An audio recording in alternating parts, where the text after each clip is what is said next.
It's a great pleasure to be here to help launch you into the world after you've received your education at this very venerable institution.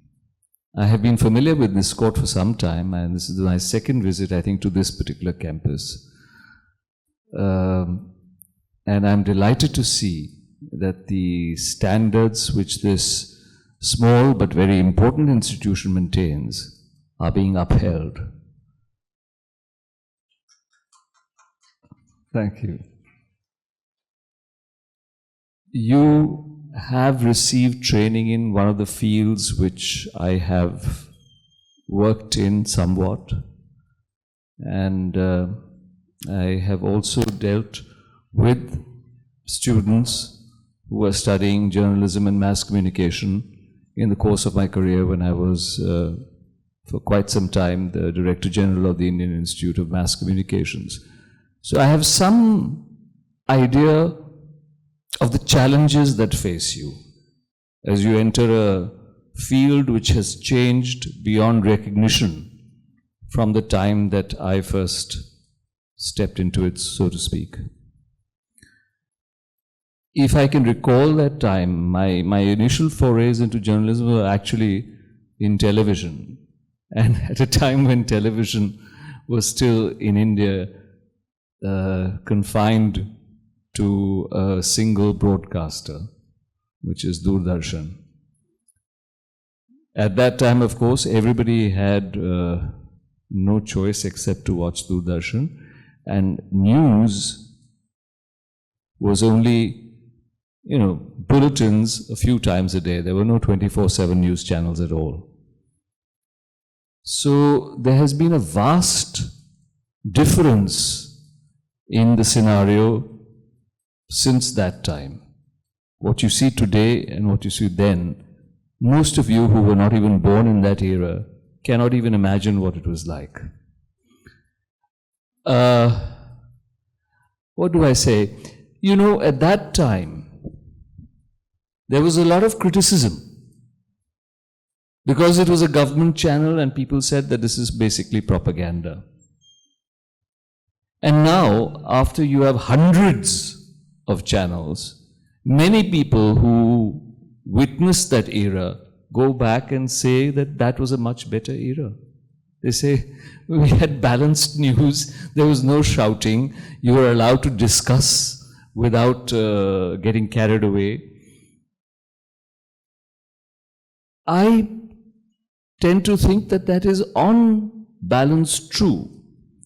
While the government media definitely was controlled, and there were periods in which it was controlled very rigidly, but there were also many other periods when even the single government channel was not so rigidly controlled, and it was allowed to be, more like a public service broadcaster on the lines of the BBC. It did have periods like that. So, it was not one uniform approach.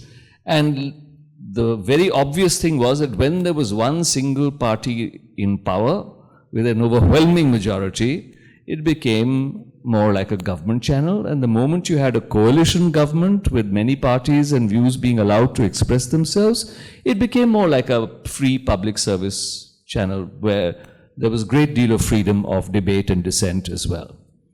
So the character of Doordarshan, and this is somebody who's been through it for years and years and years, I'm telling you, changed with who was controlling it. What has happened now, if you really want to look at it, is that all the channels are now controlled by business houses, and the business houses have very deep links or are indebted to or have some kind of ties with the setup in power, whoever is in power. And therefore, you have actually, I think, far less dissent than you did in the days of a single government channel with a coalition government. Much less. You don't have contrary points of view, you don't have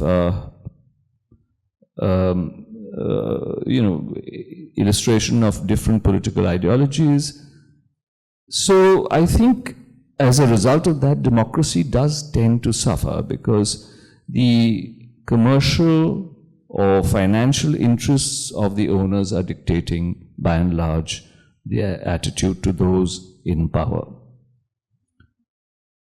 I think some deep thinking needs to be done on this, on how to protect journalism from these interests. You will have to face this world out there, and I know it's very difficult for journalists to have a very independent point of view these days. Hopefully, things will change. And as I say, everything in India is from the top down. If there's a freer atmosphere at the top, you will also be freer. If there is a more, singularly unitary kind of approach from the top, you will also more or less be made to toe the line, so to speak. So your future is going to be not very easy. The ideals that we used to inculcate at one time in journalists, that you have to be free and fearless and take no sides, are not very easy to adhere to these days. But by and large, I think there are a lot of both, or at least some journalists as well as media channels, which are exercising that. And the diversity of views that we do get on the internet is also heartening. So there are certain options before everybody. I think you have to maintain your own integrity and decide for yourself that you will report all points of view, if possible, fairly. Every point of view deserves being represented and reported fairly, and that it should not be too one-sided, whatever you do. That was the initial aim of journalism. That was the classical aim of journalism, which is often lost sight of in this day and age. But I'm sure you, with all the values that you have been given, that you would have absorbed, that were all reflected in the pledge that you have just taken, I'm sure you will do your best to uphold those old journalistic values. So may I wish you all the very best in your future careers, and I'm sure the young are far more aware than we were at your age, and I'm sure you will bring about some kind of change for the better in our society. Thank you very much indeed.